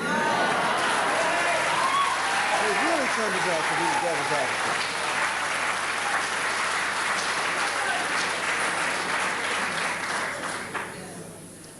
When you get into, but I'm used to that. had the same thing. We had a devil's advocate in New York. It was called the Phil Donahue Show. He kept raising all these stupid questions around this Jewish thing, etc. And so he was wiped out. 20 million people saw that. People still call me, white folks from Canada, Australia, Germany, saying, Professor Jeffries, I wish you could teach us. You see, every once in a while, when you take the negative and you turn it around, you can make it into the positive. That's the African martial arts. But as we get into dealing with the education of the African child and putting in place a culture around that child and the community development, there'll be 10 major areas where we'll have conflict. And it's these 10 major areas that I want to quickly leave you with and let you understand that it is just getting into those 10 major areas that cause problems with us when we produce this document, the Curriculum of Inclusion. We have what we call the African Power Pack that has many of these things in it that will be helpful for some of you who are serious into the education. But 4 of us, an Asian scholar, an African scholar, myself, a Puerto Rican Latino scholar, Dr. Fetricelli Rodriguez, and a Native American scholar evaluated the curriculum of the state of New York, over 100 documents, to see whether it was fair and just in dealing with the 9/10 of the human family that is people of color. And we concluded, each of us separately, never having met, that it did not adequately reflect our peoples. It was a curriculum of exclusion focusing on the European American, and what was needed was a curriculum of inclusion focusing on the truth, focusing on the full reach of the human family. So we called for this document. July '89, I submitted my report summarizing the other reports that were submitted in '88, and then I was vilified and victimized as the villain controlling education in New York. I was demonized by the press and attacked, and this went on from '89 through '90 to '91. And then in '91, they decided, after this document was passed by the Board of Regents 11-0, and a new committee was put in place to deal with the social studies, and this committee of largely white people voted 22-2 to also bring multicultural change. Then one of the committee members, Arthur Schlesinger, Jr., former writer for Kennedy, wrote a book called Disuniting of America, subtitled Reflections on a Multicultural Society. By getting into the truth of our peoples and the pluralistic development of America and the world, we were disuniting America. And this particular book was devastating because it includes in the margin, I've never seen a book like this posturing itself as an academic exercise with color pictures before every chapter advertising Federal Express. This should have been a clue to what this was all about. And everybody is in the margin. Dr. Clark is in the margin. Dr. Karenga is in the margin. Dr. Asa Heed is in the margin. Dr. Frederick Douglass is in the margin. Even Diane Ravitch, one of our educational leaders, is in the margin. And also, Schlesinger and himself and his father at Harvard's in the margin. There's Dr. Asa Hilliard, one of our great educators and scholars. Dr. Milana Karenga, one of our great scholars who will be participating here. Dr. Clark is in the margin. Dr. John Hope Franklin is in the margin. And then, all of a sudden, when they talk about history as a weapon, that chapter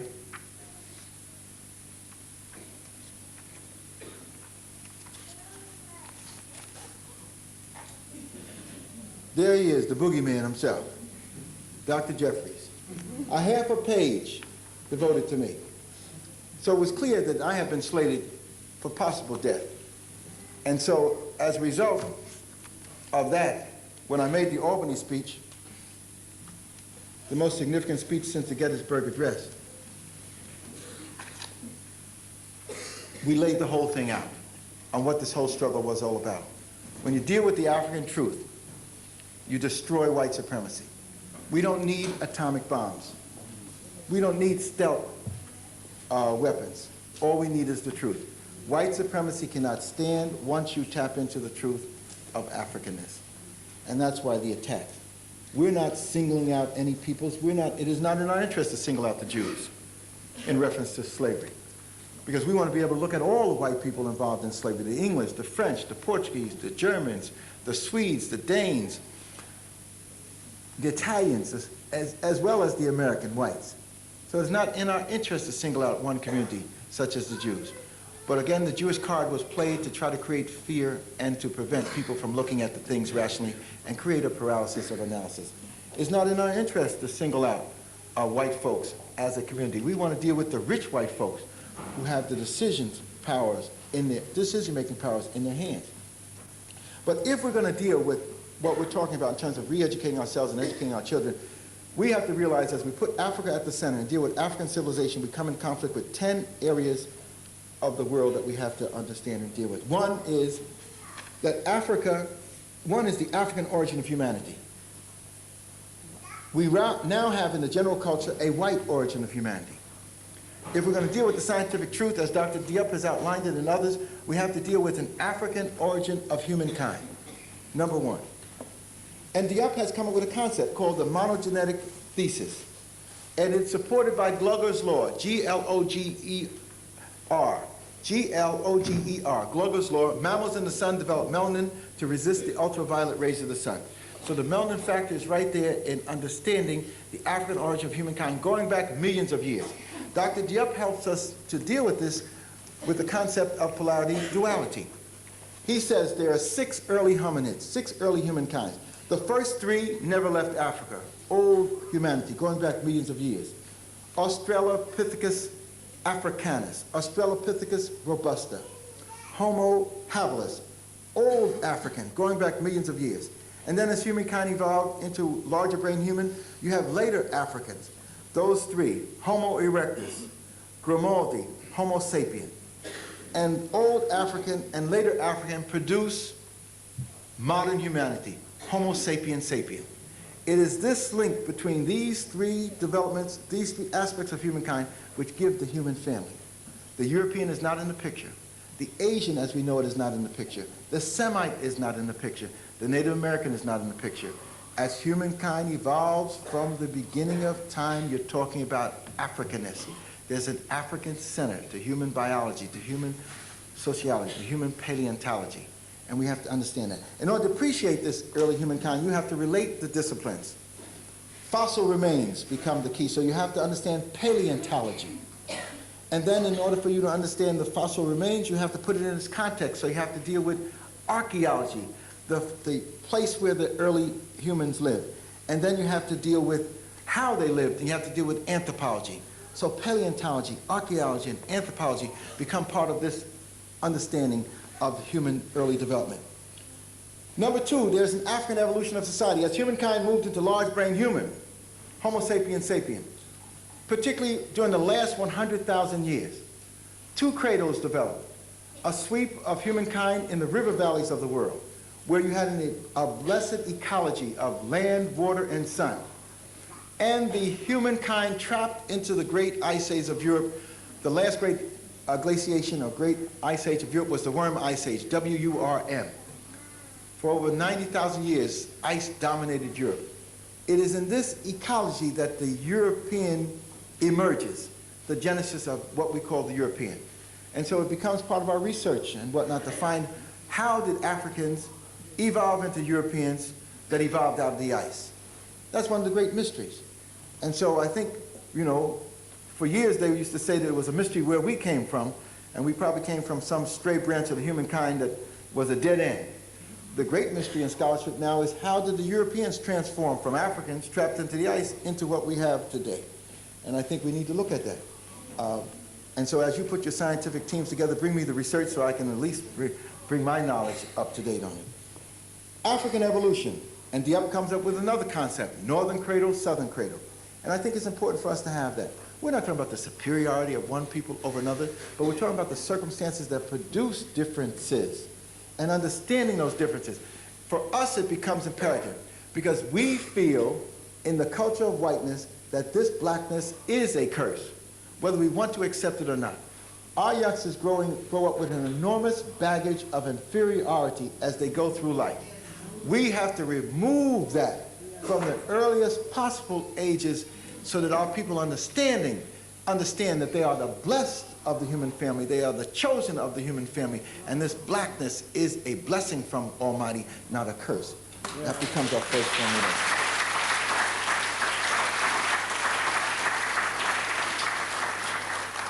When you have an understanding of the northern cradle, southern cradle, then you can appreciate how humankind evolved. In the northern cradle, the ecology was an ecology of difficulty. If a snowstorm comes to Manchester, you know what it does to you. You want to run indoors. If you had a perpetual snowstorm for thousands of years, and you didn't have any houses, you'd have to do what? Find the caves. The nearest cave or rock shelter you'd have to find. You couldn't survive. So when we understand the ecological factor in the northern cradle, we understand that it developed a culture of survival, not a developmental culture. Developmental culture comes out of the river valleys of the world, where you have a blessed mix of water, land, and sun, where the bodies of the human family can come together and commune in larger units, producing a more sophisticated society, understanding the laws of nature. We have to understand that fully for what it is. We can't be intimidated away from looking at this because they say you're racist. We have to understand how humankind evolved. And so the formula we use is to make sure that 3 elements are put in place that help to make systems and systems understanding. Number 1, the first principle is economics. Without economics, there's nothing. Economics is the productive capability of a system. You have to understand the economics of your body, the economics of breathing, economics of eating that produces the energy that goes into your vital organs. There's a science to living, and there's an economic aspect of it.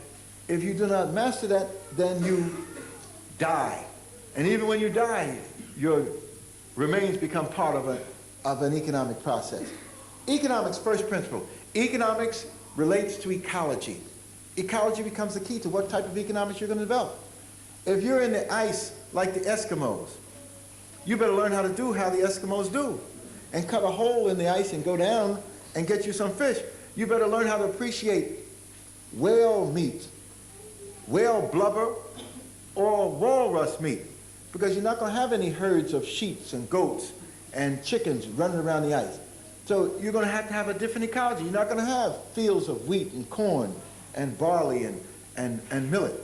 So the ecology determines the economics, first pillar of a systems analysis and development. Your productive capability is your economics, and it begets your politics. Politics is not what the mayor of the town does or the king and queen do. Politics is the management capability that everybody has to have in order to make sure that the economics works in their interest. Politics is that management capability that helps to make the economics work for you. Politics relates to sociology, the living systems that are put in place to make your politics real. We need a complete understanding of economics and politics, not the understanding we now have that economics is what happens with the Bank of England. Economics is what you do with your resources, and that politics is what happens with the elected officials. Politics is what you do with the management of your social systems and its impact on individuals that make decisions on your life. Economics and politics become the foundation. And then this can become systemized over time if you have in place culture. Culture becomes the cement to hold it together. Culture deals with the mind. Culture is the psychology. And so economics, politics, and culture, ecology, sociology, and psychology have to be seen as a continuity in order for us to appreciate the systems development. In the sun, in the river valleys, these sustaining systems of development took place. In the ice, limited systems of survival developed. There's a distinct difference between the development in the northern cradle and the southern cradle, and ecology helps determine that. And what we're talking about is not skin color or genetic inheritance. We're talking about the value systems that evolved as a result of response to the ecology. In the north, the premium was put on the physical strength of the male because it was the male that had to do the heavy work of bringing in food for survival. In the south, it was put on the dual factor of the male and the female working in harmony together in making nature work for the human being and his community of others who link themselves up with the universe. In the south, the southern cradle, Africans understood the laws of the universe, and you can get this dynamic in the Nile Valley. The Nile overflowed its banks. And for 4 months, you couldn't farm the land. And when it overflowed its banks, you had better move to high ground. Otherwise, you would do what? Drown. So anybody in their right mind after a period of time realized that we've got to know when this Nile rises. So you're sitting under your palm tree watching the Nile rise, and after a period of time, you begin to link up the movement of the stars with the rise of the Nile. You see a certain set of stars over here when the Nile begins to rise. As the Nile overflows, a certain set of stars are there. After 4 months, a certain set of stars are there. As the Nile recedes back to its bank, you plant your crop. After a period of time, you have your harvest. You began to relate the laws of the universe with the laws on earth. And you began to combine your efforts with that.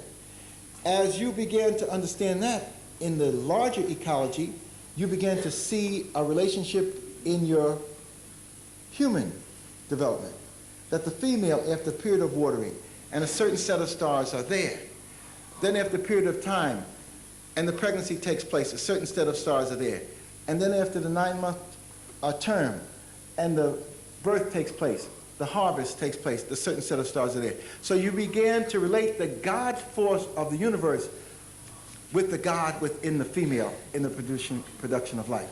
So much more sophisticated concepts began to emerge as you begin to understand this relationship of the laws of nature to your relating to it. So economics, politics, and culture become the basis of any system's process. But if you do not have the substance to maintain a sustained system, then you develop the negative processes that we see coming out of the northern cradle. So number one, you're talking about African origin. Number two, you're talking about African evolution. Number three, you're talking about African cradle civilization in the Nile Valley. And that civilization in the Nile Valley was African peoples. It was not Europeans. And just to give you an example, and quickly, as I begin to tie this thing up to show you, you need a timeline in your mind in order to deal with the Nile in its fullness. Asa Hilliard has come up with an effective timeline. The Old Kingdom, 3100 BC to 2100 BC, 1,000 years of African glory. Coming up from the south, Africans reunited the kingdoms of the Nile. The Middle Kingdom, 2000 BC to about 1600 BC, before the invasion of the Hyksos, 500 years of glory. The New Kingdom, after the Hyksos were thrown out, when African armies came up from the south again, and you establish another period of glory. This is the period of the 18th, 19th dynasty, Queen Hatshepsut, Queen Nefertiti, Queen, the Pharaoh Akhenaten, King Tut. And then you have, in the period of the Bible, the written Bible, in the period of Homer's Iliad, you have the Nubian Renaissance. And so it is these 4 great periods of African development, this timeline, which will help you dismiss the pretense of white supremacy, because nothing was happening serious in the European world up to this point. The Greeks just developed writing at this particular point, and the Greek high culture and civilization, their golden age, is 500 BC to 300 BC, the age of Pericles.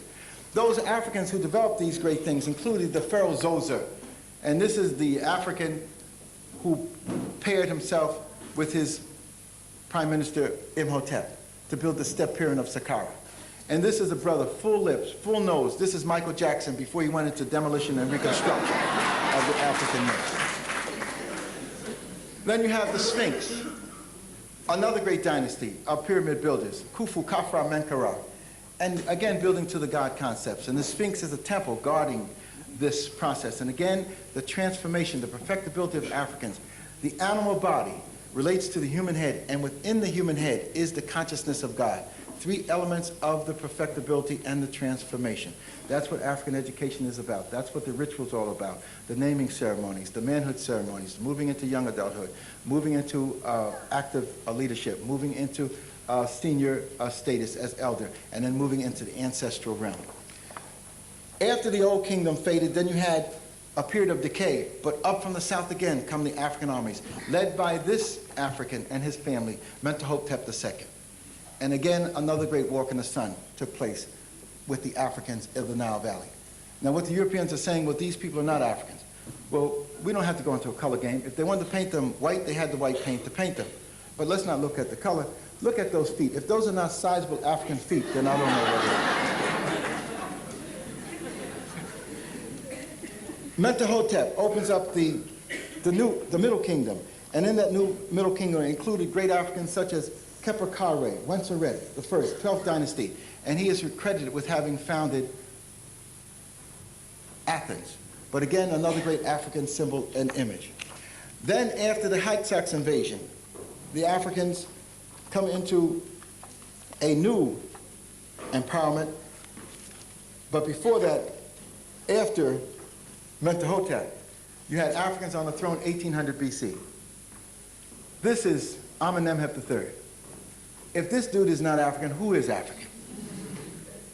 I mean, this is a strong African. If I saw him coming across the street, I might have to cut on the other side.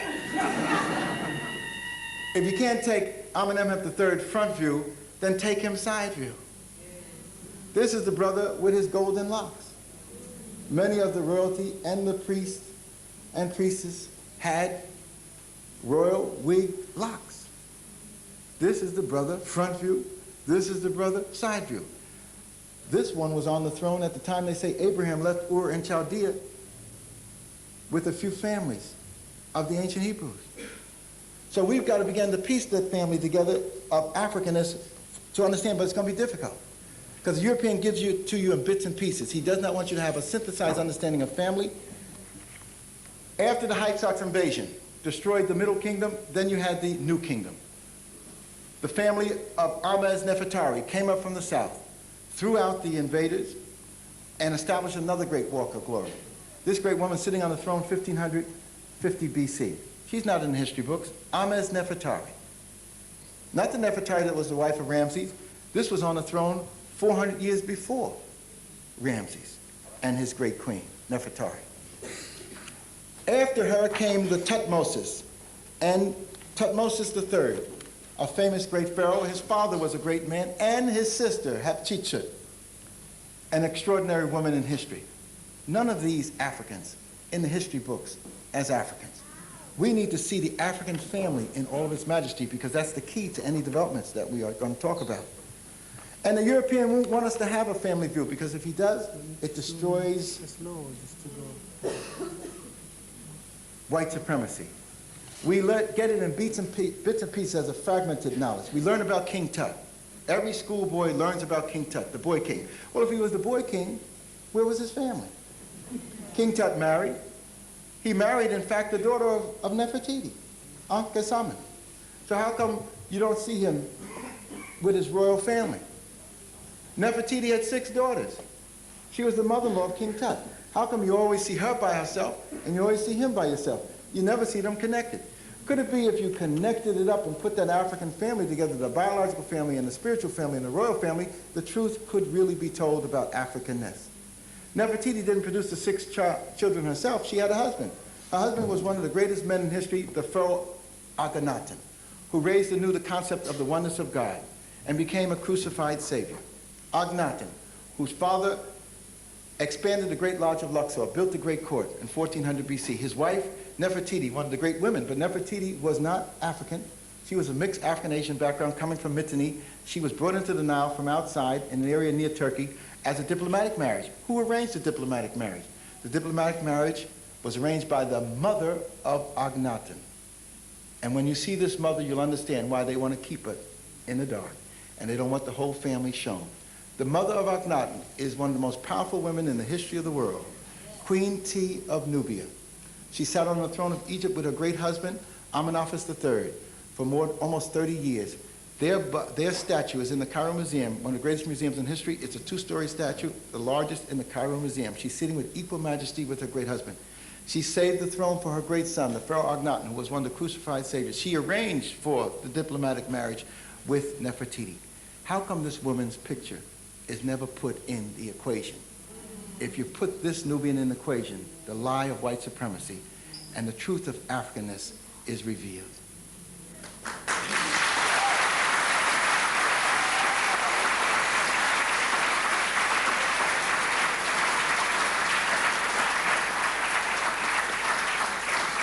Number 1, African origin of humanity. Number 2, African evolution of society. Number 3, the African cradle of civilization in the Nile Valley. Number 4, the diffusion of this culture to other peoples in other parts of Africa. Number 5, the stolen legacy of the Greeks. George G.M. James' book, The Stolen Legacy, is supported Buy Martin Brunel's book, Black Athena.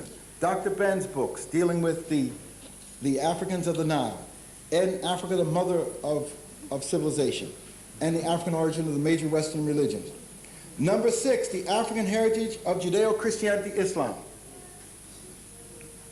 The African heritage of Judeo-Christianity of Islam. That which we think is Jewish, Christian, and Muslim has an African origin. In the black bag is the papyrus. Even when we deal with the most sacred female image in Christianity, Roman Christianity, it's a black Madonna and child. We have to understand the duality polarity. This is the European representation of the black Madonna and child. It reflects an African reality of the African old trinity that was adopted into the European world of Isis, Aset, Osiris, Asar, Horus, Heru. This is the old trinity reflection of Isis, the mother and child. It is this in the black, Charles, the black, it is in there. Bring it here, please. This is the trinity of the reflection of the Trinity. Now, for years the Catholic Church had said what? That the Madonna was black because candle smoke went up and kind of worked its way on the face and the hands of the symbols. But look, what did I say? Cognitive dissonance. You can't deal with that African truth, so you'll falsify anything.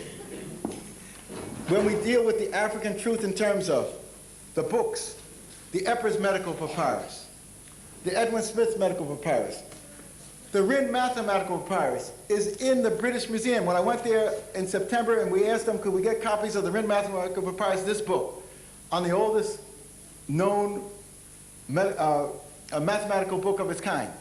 They said, we're out of them. I said, well, when are you going to be getting some more? And oh no, we've decided not to print them anymore.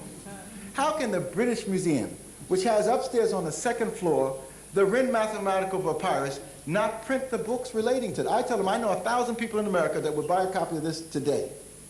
Again, cognitive dissonance, the inability to put that truth there. This is the final judgment scene. This is the basis for your Judeo-Christianity, Islam.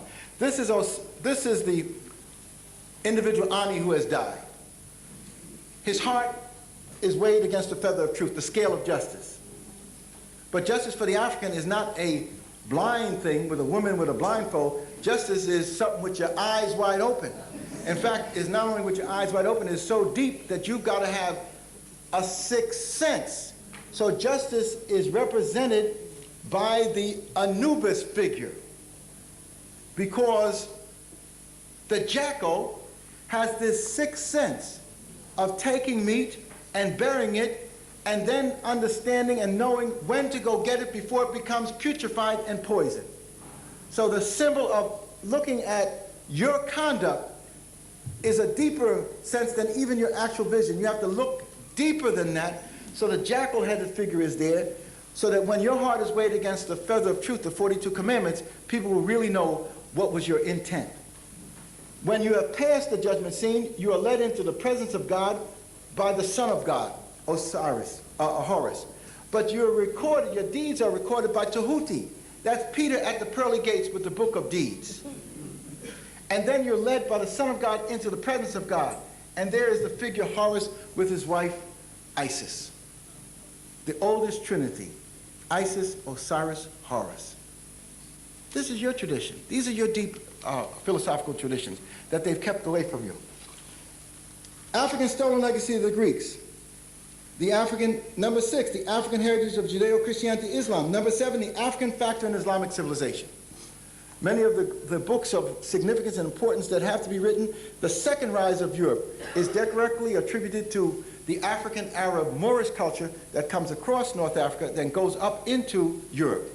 And James, our brother John Jackson, the teacher of Dr. Clark, has a sizable chapter on the golden legacy of the Moors. And in fact, Ivan Van Sertima named his latest book, The Golden Legacy of the Moors, dealing with that bringing of the science into the context of the modern Europe. Number 7, the African underdevelopment Number 8, the African underdevelopment and European development.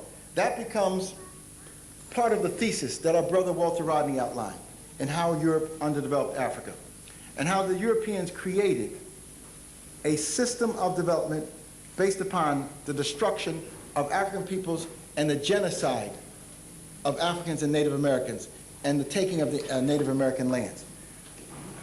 What Walter Rodney and others have outlined for us is that Europe did not come to the New World as missionaries.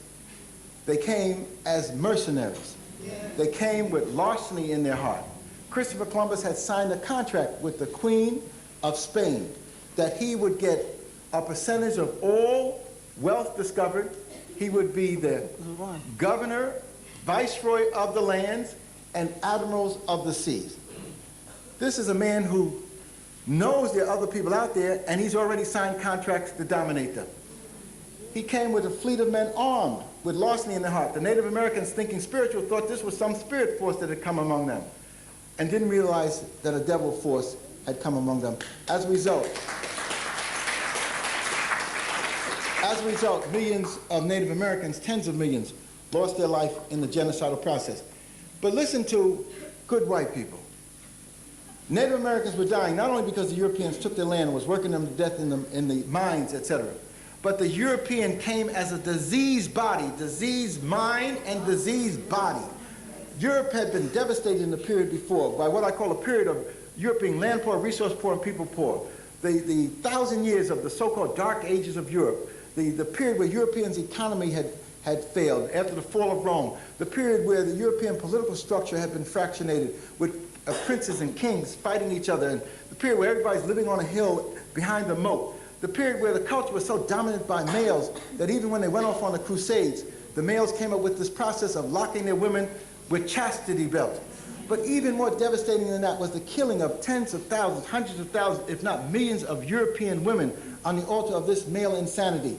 The symbol of this killing is Joan of Arc, the heroine of Orleans, who helped the French liberate themselves, and she was rewarded with being burnt at the stake after she admitted that voices had told her to take up arms for her people. If an African had said that, that's normal and natural. There's an inner voice, the voice of God that speaks to you. But a women could not have that context within this male-dominated European culture. So this is the value system that comes to the New World. This is the value system that hits New World spirituality.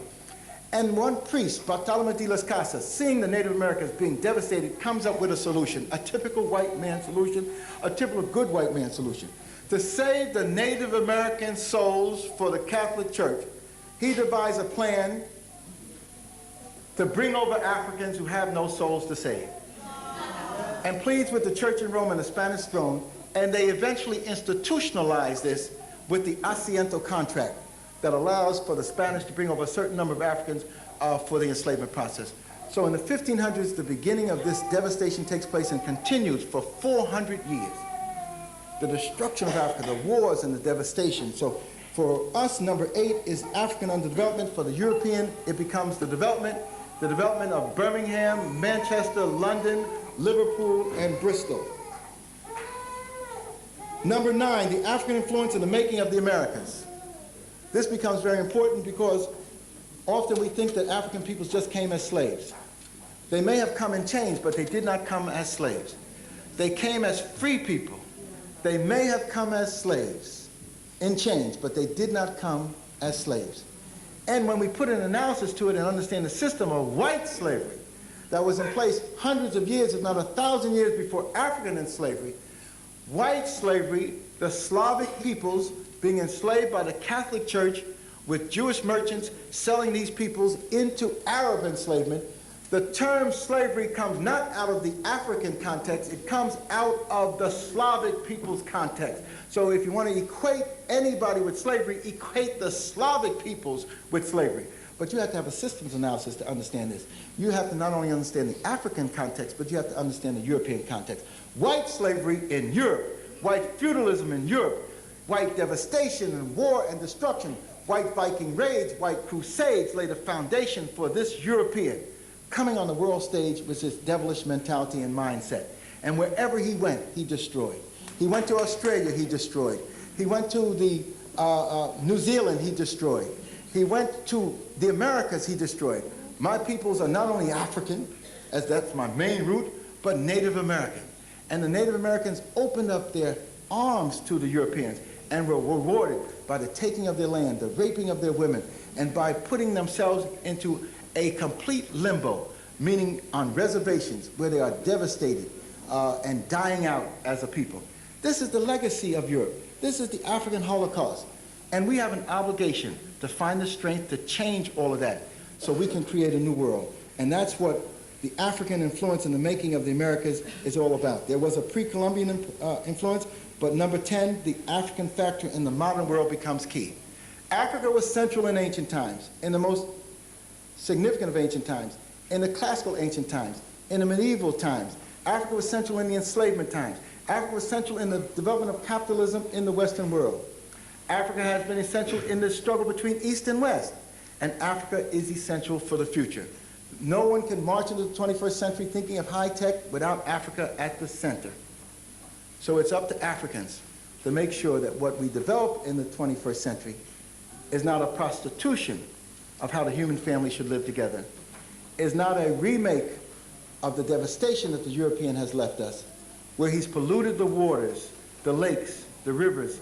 The oceans are under threat of nuclear pollution, where he's polluted the air, where he's destroyed the ozone layer that he needs more than anybody else to survive.